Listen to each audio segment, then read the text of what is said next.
America में पढ़ाई करने वाले स्टूडेंट्स के लिए एक बहुत बड़ी खबर सामने आई है, खास तौर पर उन हजारों इंडियन स्टूडेंट्स के लिए जो कि F1 वीजा पर वहीं पढ़ाई कर रही हैं। ट्रंप एडमिनिस्ट्रेशन ने अब एक नया रूल लागू करने की तैयारी कर ली है, जिसमें स्टूडेंट्स का पूरा प्लान बिगड़ सकता है।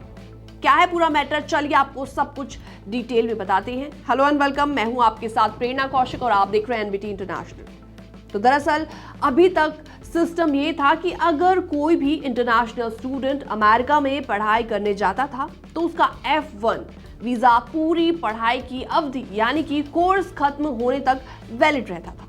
लेकिन अब डिपार्टमेंट ऑफ होमलैंड सिक्योरिटी एक नया रूल लाने जा रही है, जिसमें स्टूडेंट्स की ड्यूरेशन ऑफ स्टे पर लिमिट लगाई जाएगी। मतलब ये कि अगर आपका डिग्री कोर्स 4 साल का है तो वीजा ऑटोमेटिकली 4 साल तक वैलिड नहीं रहेगा। बीच में ही वीजा एक्सपायर हो सकता है और आपको उसे रिन्यू कराना पड़ेगा। अब जरा सोच के देखिए कि बीच पढ़ाई में ही वीजा रिन्यू कराने की टेंशन, अगर पेपर वर्क में गलती हो गई या डिले हो गया तो स्टूडेंट को मजबूरन अमेरिका छोड़ना ही पड़ेगा और अमेरिका छोड़कर अपने देश यानी इंडिया लौटना पड़ सकता है। और तभी पढ़ाई के बीच में आपको काफी ज्यादा रुकावटें आएंगी और आपको पढ़ाई बीच में छोड़नी पड़ जाएगी। और मुश्किल ये भी है कि अब ड्रॉप बॉक्स अपॉइंटमेंट्स भी खत्म कर दी गई हैं, यानी हर रिन्यूअल के लिए स्टूडेंट्स को वीजा इंटरव्यू देना होगा। ये एक्स्ट्रा ब्यूरोक्रेसी डिलेज क्रिएट करेंगी और रिजेक्शन का खतरा भी बढ़ा देगी।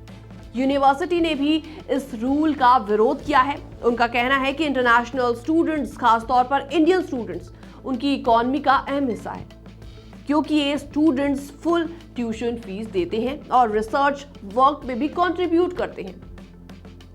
ऐसे रूल से अमेरिका की यूनिवर्सिटीज की पॉपुलैरिटी गिर सकती है। अब इंडियन स्टूडेंट्स भी ऑल्टरनेटिव ऑप्शंस पर ज्यादा ध्यान दे रहे हैं। Germany, Canada, UK and Australia जैसी कंट्रीज अब ज्यादा सेफ एंड अट्रैक्टिव लग रही हैं हायर एजुकेशन के लिए। हालांकि आपको बता दें, ये रूल अभी तक फाइनल नहीं हुआ है। प्रपोजल्स को पहले पब्लिक कमांड फेज से गुजरना होगा, लेकिन संकेत साफ है कि ट्रंप एडमिनिस्ट्रेशन का फोकस इमिग्रेशन को और रिस्ट्रिक्ट करने पर है और इसका सीधा असर इंटरनेशनल स्टूडेंट्स पर पड़ रहा है। तो अगर आप या आपका कोई भी जानकार स्टूडेंट वीजा यानी F1 वीजा पर अमेरिका में पढ़ाई कर रहा है तो एक खबर आपके लिए बेहद इंपॉर्टेंट हो सकती है। आने वाले महीनों में ये रूल फाइनल होते ही सबसे ज्यादा असर इंडियन स्टूडेंट्स पर ही पड़ने वाला है। फिलहाल इस रिपोर्ट में इतना ही। बाकी तमाम अपडेट्स के लिए बने रहिए एनबीटी इंटरनेशनल के साथ।